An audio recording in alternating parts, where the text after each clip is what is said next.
اشرف اور سغرا نے عظمیٰ کو بڑے چاؤں سے پالا تھا۔ عظمیٰ کی شادی کے وقت دولہے نے کار مانگ لی تو عظمیٰ بولی، ابا آپ میرے لیے اتنا بھی نہیں کر سکتے۔ یہ سن کر باپ آپ دیتا ہو گیا اور اس نے سب کچھ بیچ کر کار دے دی اور خود کرائے پر رہنے لگا۔ بیٹی بیاہ کر کراچی چلی گئی جس نے مڑ کر خبر نہ لی۔ 2 سال بعد انہیں پتہ چلا کہ عظمیٰ کی بیٹی ہوئی ہے تو وہ خوشی میں پاگل ہو کر ٹرین کا کرایہ ہمسائی سے لے کر کراچی پہنچے تو بیٹی نے انہیں فقیر کہہ کر کھانا دے کر چلتا کیا، اور جب عظمیٰ اپنی بیٹی کے پاس گئی تو اس کی روح کانپ گئی۔ اشرف کبھی سغرا کی طرف دیکھتا تو کبھی اپنی بیٹی کی طرف، جو عروسی لباس پہنے اسٹیج پر بیٹھی تھی۔ پھر لڑکے والوں کے بگڑے ہوئے تاثرات دیکھنے لگا، جو کہہ رہے تھے کہ جب تک تم ہمیں گاڑی نہیں دو گے یہ شادی نہیں ہو سکتی۔ ہمارا بیٹا اپنے دوستوں میں کیا منہ دکھائے گا کہ سسرال والوں نے گاڑی تک نہیں دی۔ اشرف بار بار لڑکے والوں کو عجیب نظروں سے دیکھ رہا تھا، جو کسی کا بھی لحاظ نہیں کر رہے تھے۔ اشرف کی آنکھوں سے ٹپ ٹپ آنسو بہنے لگے۔ پچھلے 6 ماہ سے اپنی بیٹی کی جہیز کی ہر چیز جمع کر رہا تھا۔ بیٹی کا رشتہ اچھے گھر میں طے ہوا تھا، اس لیے لڑکے والوں کی ڈیمانڈ کے مطابق ہر چیز برانڈ کی تھی۔ لڑکے کی ساس نے رشتہ طے ہوتے ہی کہہ دیا تھا کہ ہمارے ہاں سسرال سے لڑکے کے 21 جوڑے آتے ہیں۔ پھر کہنے لگی کہ ایسا کریں، آپ کیش ہی دے دیں، کیونکہ میرا عمران تو ایک ہی برانڈ سے اپنے کپڑے خریدتا ہے، اسے دوسری دکانوں کے کپڑے پسند نہیں آتے۔ لڑکے کی ماں کی بات سن کر سغرا پریشان ہوئی تھی۔ بے شک عظمیٰ ان کی اکلوتی بیٹی تھی، لیکن وہ لوگ اتنے بھی امیر کبیر نہ تھے کہ پانی کی طرح پیسہ بہا سکتے۔ اس سے پہلے کہ سغرا عظمیٰ کی ساس سے کچھ کہتی، عظمیٰ فوراً سے بول پڑی، کہنے لگی، آنٹی آپ کو کتنے پیسے چاہیے عمران کی شاپنگ کے لیے؟ عظمیٰ کی یہ بات سن کر سغرا نے اسے گھور کر دیکھا تھا۔ لڑکیوں کا یوں اپنی ساس سے بے تکلف ہو کر بات کرنا سغرا کو ذرا بھی پسند نہ تھا۔ منگنی کے بعد جیسے ہی شادی کی بات طے ہوئی تو عظمیٰ کی ساس گھر پر آ گئی تھی۔ پہلے تو اس نے کھانا کھایا، پھر کہنے لگی کہ میں تو عظمیٰ کو اپنی بیٹی ہی سمجھتی ہوں، اس لیے جب میں عظمیٰ کی بری کے جوڑے لینے جاؤں گی تو عظمیٰ کو اپنے ساتھ لے کر جاؤں گی، آخر اسی نے تو کپڑے پہننے ہیں، اچھا ہے کہ اس کی پسند کے ہوں۔ یہ سن کر عظمیٰ بےحد خوش ہوئی تھی۔ پھر اس کے بعد ساس نے یہ بھی کہنا شروع کر دیا کہ عمران کے کپڑوں کے کیش پیسے انہیں دے دیے جائیں۔ بجائے عظمیٰ ماں اور باپ کے حالات کو پیش نظر رکھ کر بات کرتی، بے دھڑک ساس سے پیسوں کا پوچھنے لگی۔ کہنے لگی، ویسے تو میرا بیٹا ہر چیز برانڈ کی ہی لیتا ہے، ایک بار بازار چلا جائے تو لاکھوں روپے خرچ کر دیتا ہے، ایسا کریں آپ صرف 5 لاکھ دے دیں، باقی وہ خود کر لے گا۔ ارے بھائی اچھا خاصا کماتا ہے، کچھ اپنے پیسوں سے بھی خرید لے گا۔ پھر کہنے لگیں، بے فکر رہنا بہن، ہم عمران کے پیسوں سے خریدی گئی چیزیں بھی آپ ہی کو دے دیں گے تاکہ آپ کی برادری میں آپ کی عزت رہ جائے۔ عظمیٰ کی ساس یوں بولی جیسے کہ ان لوگوں پر احسان کر رہی ہو، لیکن 5 لاکھ کی رقم کا سن کر سغرا پریشان سی ہو گئی تھی۔ جانتی تھی کہ پائی پائی جوڑ کر بس اتنے ہی پیسے اشرف نے جمع کیے تھے کہ عزت سے بیٹی کو بیاہ سکتا، لیکن عظمیٰ کی ضد نے تو جیسے انہیں سولی پر ٹانگ دیا تھا۔ کہنے لگی، شادی امیر گھر میں کروں گی، آخر میں آپ کی اکلوتی بیٹی ہوں، مجھے نہیں جانا اماں کسی چھوٹے موٹے سے گھرانے میں۔ سغرا نے اسے بہت سمجھایا تھا کہ تمہارے نصیب کا تو تمہیں ہر حال میں مل کر ہی رہے گا، چھوٹے گھر میں بھی جاؤ گی تو شوہر کے کام میں اللہ ایسی ترقی دے گا کہ تمہیں کسی چیز کی کوئی کمی نہیں رہے گی۔ لیکن عظمیٰ نے صاف انکار کر دیا، کہنے لگی، نہیں، مجھے بڑے گھر میں ہی شادی کرنی ہے۔ عظمیٰ دیکھنے میں بھی خوبصورت تھی، کچھ پہنتی اوڑھتی بھی بہت اچھا تھی، یا یوں کہہ لیں کہ اشرف اور سغرا نے خود تو کبھی ڈھنگ کا نہ کھایا تھا نہ پہنا تھا، لیکن بیٹی کو ایک سے بڑھ کر ایک چیز لے کر دی تھی۔ اس کی ساری خواہشات اب تک پوری کرتے آئے تھے، اس لیے رشتے کے معاملے میں بھی سب سے پہلے عظمیٰ کی بات کو مقدم رکھا گیا۔ جب رشتے والی سے رشتے کے لیے کہا تو یہی کہا کہ کوشش کرنا کہ امیر گھرانے کا لڑکا ہو۔ جب پہلی بار عمران کی والدہ عظمیٰ کو دیکھنے آئیں تو گھر کو دیکھ کر ناک منہ چڑھا رہی تھیں۔ رشتے والی سے کہنے لگی، یہ کہاں لے آئی ہو مجھے؟ تمہیں لگتا ہے کہ میں اپنے بیٹے کی شادی ایسے لوگوں میں کروں گی؟ گھر کافی بڑا تھا، اچھا تھا، لیکن پرانے طرز کا بنا ہوا تھا، اس لیے عمران کی ماں جب تک بیٹھی رہی ناک منہ ہی چڑھائے نکس ہی نکالتی رہی، لیکن جیسے ہی عظمیٰ کو دیکھا تو اس کے حسن سے کافی متاثر ہوئی تھی، اس لیے رشتہ طے ہو گیا۔ لیکن جیسے ہی رشتہ طے ہوا عمران کی والدہ کی فرمائشیں بڑھنے لگیں، کہنے لگی، شیشم کی لکڑی کا فرنیچر ہی ہمارے گھر میں موجود ہے، اس لیے کوشش کیجیے گا کہ عظمیٰ کو بھی شیشم کی لکڑی کا ہی فرنیچر دیجیے گا۔ اس کے بعد سے تو عظمیٰ نے بھی یہی ضد پکڑ لی کہ فرنیچر وہ شیشم کی لکڑی کا ہی لے کر جائے گی، جو کہ خاصا مہنگا تھا۔ جہیز کی ہر چیز اشرف نے ایک سے بڑھ کر ایک لی تھی۔ اپنے جہیز کے جوڑے اس نے 50 سے اوپر بنوائے تھے اور اس کے ساتھ میچنگ جوتے بھی اتنے ہی لیے تھے۔ پھر جولری، پرس اور نہ جانے کیا الا بلا لیتی رہی۔ اشرف کے پاس جتنی جمع پونجی تھی وہ سب بیٹی کی جہیز میں لگا چکا تھا۔ بس اب اس کے پاس اتنے ہی پیسے بچے تھے کہ وہ بارات کا کھانا دے کر بیٹی کو رخصت کرتا۔ لیکن عین نکاح کے وقت لڑکے کے باپ نے کہا کہ آپ میرے بیٹے کو سلامی میں کیا دیں گے؟ ہمارے ہاں تو داماد کو سلامی میں گاڑی دی جاتی ہے، لیکن مجھے تو آپ کے گھر کے باہر ایسی کوئی گاڑی نظر نہیں آئی۔ یہ سن کر اشرف کا تو رنگ فک ہوا تھا۔ بارات آ چکی تھی اور شادی پر اشرف کی برادری کے بھی بہت سے لوگ شامل تھے۔ بارات بھی اس کے ساتھ 400 افراد کی لے کر آئی تھی۔ اشرف کے گھر کا صحن بہت بڑا تھا، کچھ اس نے اپنے گھر کے باہر گلی میں بھی بارات کو ٹھہرانے کا انتظام کیا تھا۔ کھانے کا سارا انتظام باہر گلی میں ہی کیا گیا تھا اور پکوان بھی عظمیٰ کی ساس کے کہنے کے مطابق 10 پکوائے تھے۔ وہ کہنے لگی کہ خالی بریانی اور زردہ مت رکھ دیجیے گا ہمارے مہمانوں کے سامنے، برادری میں ہماری بڑی عزت ہے، اس لیے 10 قسم کے کھانے رکھیے گا اور گوشت کا سالن تو لازمی ہونا چاہیے۔ میٹھے میں بھی 2-4 چیزیں الگ الگ قسم کی ہوں۔ سب کچھ اشرف نے عظمیٰ کی ساس کے کہے مطابق ہی کیا تھا، لیکن عین وقت پر گاڑی کا مطالبہ سن کر اشرف کی آنکھیں آنسو بہانے لگی تھیں، کیونکہ اب اس کے پاس مزید کوئی پیسہ نہیں بچا تھا۔ اشرف نے کہا کہ آپ لوگ ابھی نکاح کر کے رخصتی کروا کر لے جائیں، میں 1-1.5 سال بعد اپنی بیٹی کو گاڑی بھی دے دوں گا۔ یہ سننا تھا کہ عمران ہتے سے اکھڑ گیا، کہنے لگا یہ 1.5 سال بعد گاڑی کا میں کیا کروں گا؟ شادی بھی آپ کو پھر 1-1.5 سال بعد ہی کرنی چاہیے تھی۔ دیکھیں، رشتہ ہوتے ہی میری ماں نے آپ سے صاف کہہ دیا تھا کہ انہیں شادی اپنی حیثیت کے حساب سے ہی کرنی ہے، تب تو آپ لوگوں نے بڑی جلدی حامی بھر لی تھی۔ دیکھیں، آپ کی بیٹی بھی میرے گھر میں عیش کرے گی، ہمارا گھر تو آپ دیکھ ہی چکے ہیں، کسی بنگلے سے کم نہیں ہے۔ یہ بات بھی سچ تھی کہ اشرف کے اس گھر کے مقابلے میں ان کا گھر کافی بڑا تھا اور پہلے سے 2 گاڑیاں بھی موجود تھیں۔ اس کے باوجود گاڑی کی فرمائش کرنا اشرف کی سمجھ میں نہیں آ رہا تھا۔ اشرف کی تو عزت پر بنائی تھی۔ اس کی برادری والوں نے بھی لڑکے والوں کو بہت سمجھانے کی کوشش کی کہ ابھی اسی وقت گاڑی کا انتظام کرنا تو بہت مشکل ہے، لیکن وہ لوگ کچھ بھی سمجھنے کو تیار ہی نہ تھے۔ الٹا کہنے لگے کہ ٹھیک ہے، پھر اسی میں بہتری ہے کہ آپ اپنے مہمانوں کو سمجھا بجھا کر واپس لے جائیں، ہم بھی اپنے مہمانوں کو یہاں سے لے جاتے ہیں۔ جب کسی نے پوچھا تو آپ کہہ دیجیے گا کہ آپ ڈیمانڈیں پوری نہیں کر سکے، پہلے جھوٹے وعدے کیے اور اب ہماری امیدوں پر پورا نہیں اتر سکے۔ یہ سن کر تو اشرف پریشان ہو چکا تھا۔ مہمان بھی بیٹھے چہمنگوئیاں کر رہے تھے۔ اگر بارات واپس لوٹ جاتی تو کیا ہوتا؟ ان کی بیٹی سے کون شادی کرتا؟ وہیں اس ہلکے پھلکے شور اور دبی دبی سرگوشیوں کی آواز اندر عظمیٰ تک بھی جا رہی تھی۔ اس نے جب یہ کھسر پھسر سنی تو کچھ شک سا ہونے لگا تھا کہ یقیناً کوئی نہ کوئی بات تو ضرور ہے۔ تبھی کمرے کا دروازہ کھلا اور اشرف کمرے میں داخل ہوا تھا۔ اس کے ساتھ ہی سغرا بھی موجود تھی۔ دونوں کے ہی چہروں کی ہوائیاں اڑی ہوئی تھیں۔ عظمیٰ نے جب یہ دیکھا تو وہ بھی پریشان ہو گئی، فوراً اٹھ کر ماں باپ کے پاس آئی اور کہنے لگی کہ کیا بات ہے ابا، سب خیر تو ہے نا؟ لڑکے والے کیا کہہ رہے ہیں؟ آپ اس قدر پریشان کیوں لگ رہے ہیں؟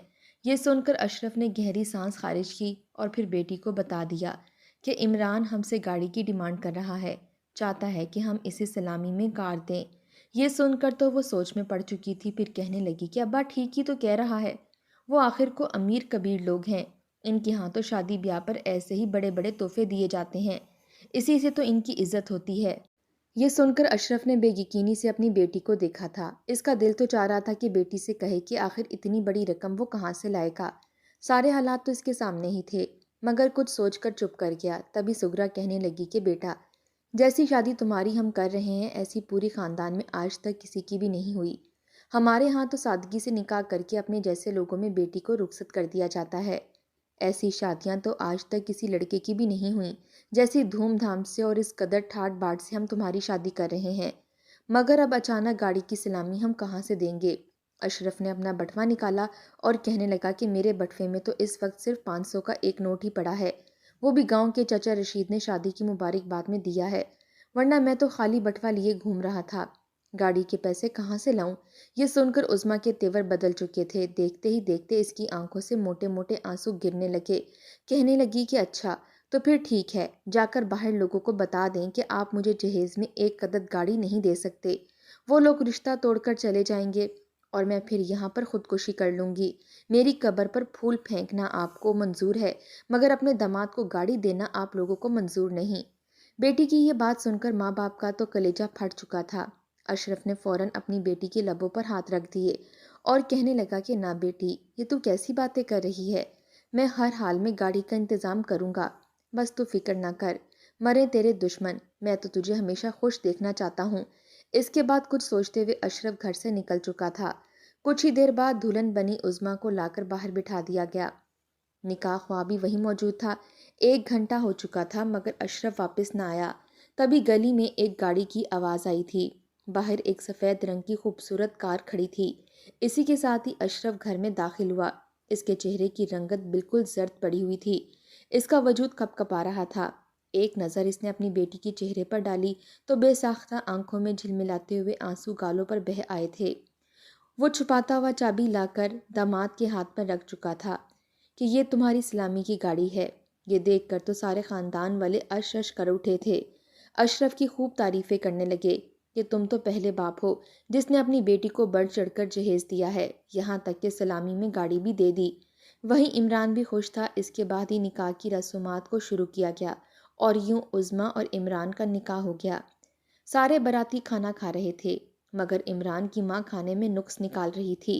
بوڑھا اشرف کبھی کسی مہمان کو خود گاؤں کے لڑکوں کے ساتھ مل کر کھانا دینے لگتا تو کبھی کہیں کسی کو تاکید کرنے لگتا۔ عمران کی ماں نے اسے بلایا اور کہنے لگی کہ بھائی صاحب، یہ کیسا کھانا بنوایا ہے، نہ ذائقہ ہے نہ مرچ مسالے، ایسا لگتا ہے کہ ابلا ہوا کھانا کھا رہے ہیں۔ اشرف خاموشی سے شرمندہ ہوتا ہوا ہر ایک بات سنتا رہا۔ کتنا آسان تھا کھانے سے نقص نکالنا، جبکہ یہ اشرف ہی جانتا تھا کہ اس نے کیسے پائی پائی جوڑ کر اپنا پیٹ کاٹ کر لوگوں کو کھلانے کے لیے پیسے جمع کیے تھے۔ بہرحال ڈھیروں دعاؤں کے سائے میں عظمیٰ کو رخصت کر دیا گیا۔ عظمیٰ رخصت کیا ہوئی تھی کہ گویا ماں باپ کو تو بھول ہی گئی تھی۔ ماں باپ کی تو رونق ہی جیسے اس کے جانے سے ختم ہو چکی تھی۔ رخصتی کے بعد جیسے ہی مہمانوں سے گھر خالی ہوا تو سغرا اشرف کے پاس گئی، کہنے لگی کہ یہ گاڑی کا انتظام کہاں سے ہوا؟ آپ کے پاس اتنے پیسے کہاں سے آئے جو یہ گاڑی آ گئی؟ یہ سن کر اشرف نے گہری سانس خارج کی، پھر کہنے لگا کہ میں نے اس گھر کو بیچ دیا ہے۔ میں چودھری کے پاس گیا تھا، میری مجبوری تھی، اس لیے اس نے مجھے فوراً اس گھر کے پیسے دے دیے اور میں وہ گاڑی لے آیا۔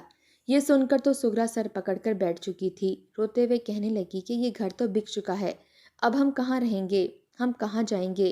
دونوں میاں بیوی نے اپنا ضروری سامان اپنے پاس رکھا اور باقی سارا سامان بیچ دیا، کیونکہ وہ جس کرائے کے مکان میں شفٹ ہونے لگے تھے وہ ایک ہی کمرے کا گھر تھا اور وہاں پر اتنا زیادہ سامان استعمال نہیں ہو سکتا تھا۔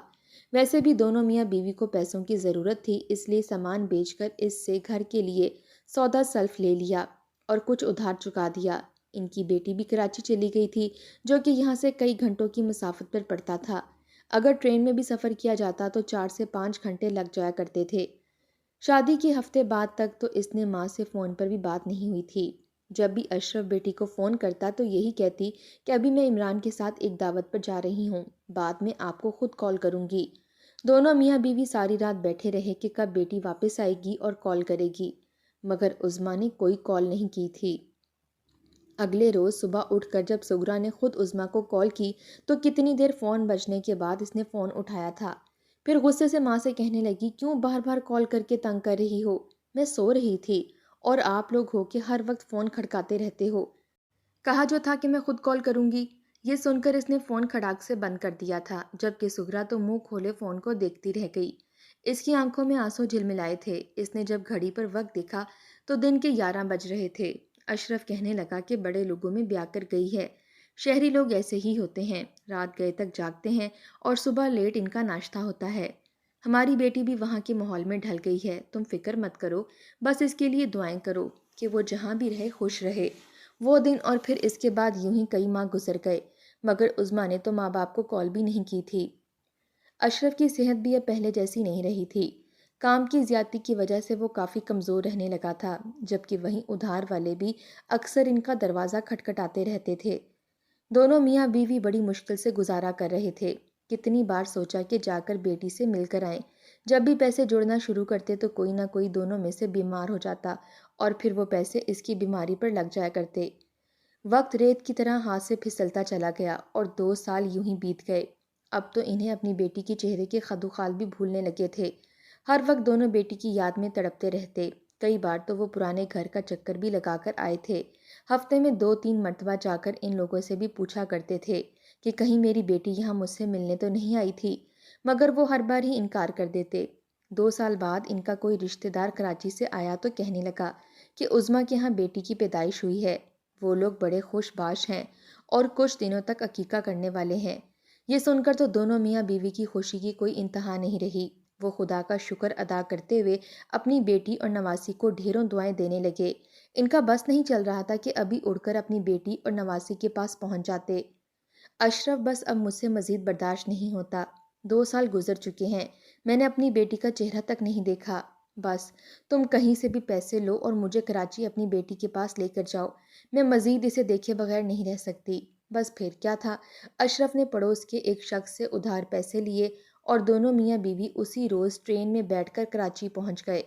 راستے میں انہوں نے کوئی چیز نہیں کھائی تھی۔ جو بھی پیسے بچے تھے ان سے اپنی بیٹی کے لیے پھل اور اس کی پسندیدہ مٹھائی لی تھی۔ جیسے ہی بیٹی کا محل نما گھر نظر آیا تو دونوں ہی خوشی سے ان کے چہرے چمکنے لگے۔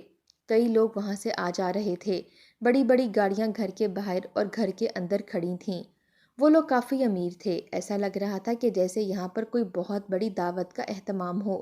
آج ان کی نواسی کا عقیقہ تھا۔ دونوں میاں بیوی جیسے ہی خوشی سے گھر کے اندر داخل ہونے لگے تو چوکیدار نے انہیں وہیں پر روک دیا۔ کہنے لگا کہ آپ لوگ کہاں گھسے چلے آ رہے ہیں؟ یہ کوئی لنگر خانہ سمجھ رکھا ہے؟ یہ سن کر اشرف اور سغرا بہت شرمندہ سے ہوئے تھے۔ کہنے لگے کہ یہ کیسی باتیں کر رہے ہیں، ہم عظمیٰ بیٹی کے ماں باپ ہیں، عمران داماد ہے ہمارا۔ یہ سن کر چوکیدار انہیں سر تا پیر گھورنے لگا تھا اور پھر طنزیہ ہنس کر کہنے لگا، میں ابھی بیگم صاحبہ سے پوچھ کر آتا ہوں۔ دونوں کو وہیں دروازے پر کھڑا کر دیا۔ تبھی صحن میں جہاں پر ساری دعوت کا اہتمام کیا گیا تھا وہاں پر انہیں اپنی بیٹی عظمیٰ نظر آئی، جو کہ بڑی خوبصورت لگ رہی تھی، سونے کے زیورات سے لدی ہوئی تھی۔ اس کی گود میں پیاری سی بچی تھی جسے اٹھا کر وہ صحن میں ہی بنے اسٹیج پر بیٹھ رہی تھی۔ بڑے بڑے امیر لوگ اسے تحفے اور مبارکباد دے رہے تھے۔ دونوں میاں بیوی تو گیٹ پر ہی کھڑے یہ منظر دیکھ کر مسکرا رہے تھے۔ جب چوکیدار نے اشارتاً عظمیٰ کو اس کے والدین کے بارے میں بتایا تو اس کے ماتھے پر بل پڑ چکے تھے۔ اس نے اپنے ماں باپ کو ایک سرسری سی نظر سے دیکھا اور کہنے لگی کہ میرا ان سے کوئی تعلق نہیں ہے، تم ان کو ایک جانب بٹھا کر کھانا کھلا دو اور چلتا کرو۔ جب یہ بات چوکیدار نے آ کر اشرف اور سغرا کو بتائی تو دونوں کا وجود کانپ چکا تھا۔ ان کی بیٹی اس حد تک بدل سکتی تھی انہوں نے کبھی بھی نہیں سوچا تھا۔ وہ تو اپنی نواسی کی ایک جھلک دیکھنا چاہتے تھے مگر شاید وقت نے انہیں امیری غریبی کی دیوار والدین اور اولاد میں کھڑی کر دی تھی۔ اشرف اور سغرا ایک جانب غریب مسکین لوگوں کے ساتھ بیٹھ کر کھانا کھا کر وہاں سے چلے گئے تھے۔ دونوں ہی روتے ہوئے اس گھر سے نکلے تھے۔ بیٹی نے تو ایک مرتبہ بھی ماں باپ سے ملنے کی کوشش نہیں کی تھی۔ اندھیرا پھیل چکا تھا۔ جب دونوں گھر واپس لوٹے تھے تو انہیں تو بس اپنی زندگی ہی بے مقصد سی لگ رہی تھی۔ کتنی ہی دیر بیٹھ کر دھاڑے مار مار کر روتے رہے مگر شاید یہ وقت تھا، ایک نہ ایک روز تو اس نے گزر ہی جانا تھا۔ دونوں میاں بیوی یوں ہی مشقتیں کاٹتے ہوئے اپنی زندگی گزارنے لگے۔ وہیں دوسری جانب عظمیٰ کو یہ ٹھاٹ باٹ اور آسائشیں راس آ چکی تھیں۔ اس کا تو گزارا ہی ان کے بغیر ناممکن تھا۔ اگر بعض دفعہ ساس طنز کر بھی دیتی یا شوہر اسے جتا بھی دیتا کہ وہ غریب گھر سے آئی لڑکی ہے تو اسے ہرگز برا نہ لگتا، الٹا وہ ہر وقت اپنی ساس اور شوہر کے آگے پیچھے گھومتی رہتی تاکہ ان کا دل جیت سکے۔ اسی لیے تو اس نے ان کے کہنے پر اپنے غریب والدین سے رشتہ بھی ختم کر دیا تھا۔ جیسے جیسے عظمیٰ کی بیٹی نورین بڑی ہونا شروع ہوئی تو ساس اور عمران نے اسے اپنی طرح کیا تھا۔ وہ اسے ہوش سنبھالتے ہی سمجھانے لگے کہ اس کی ماں تو غریب گھر سے آئی ہوئی ہے، اس کی ماں تو انتہائی کمتر ہے، یہ دھن دولت تو اس کے باپ کی دی ہوئی ہے۔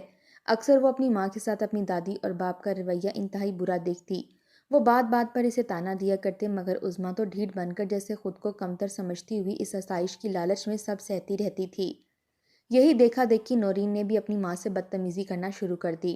وہ تو اپنی ماں کو اپنے سامنے کچھ سمجھتی ہی نہ تھی۔ اگر وہ عمران سے اس بارے میں شکایت کرتی تو وہ کہتا کہ ٹھیک ہی تو کہتی ہے، تم چھوٹے گھر کی تو آئی ہوئی ہو، تمہیں تو تمہارا مقام ہی بتا رہی ہے۔ جس اسکول میں نورین پڑھنے لگی تھی وہاں پر ایک ٹیچر تھی جو دل ہی دل میں عمران پر دل ہار بیٹھی تھی۔ اکثر عمران سے ملاقات بھی کرتی رہتی۔ ایک روز نورین نے یہ فرمائش کر دی کہ پاپا آپ میری ٹیچر سے شادی کر لیں، وہ مجھے بہت اچھی لگتی ہیں، میری ماں کی طرح غریبوں والی باتیں بھی نہیں کرتی، ماں سے زیادہ خوبصورت ہے، مجھے بس وہی نئی ماما چاہیے۔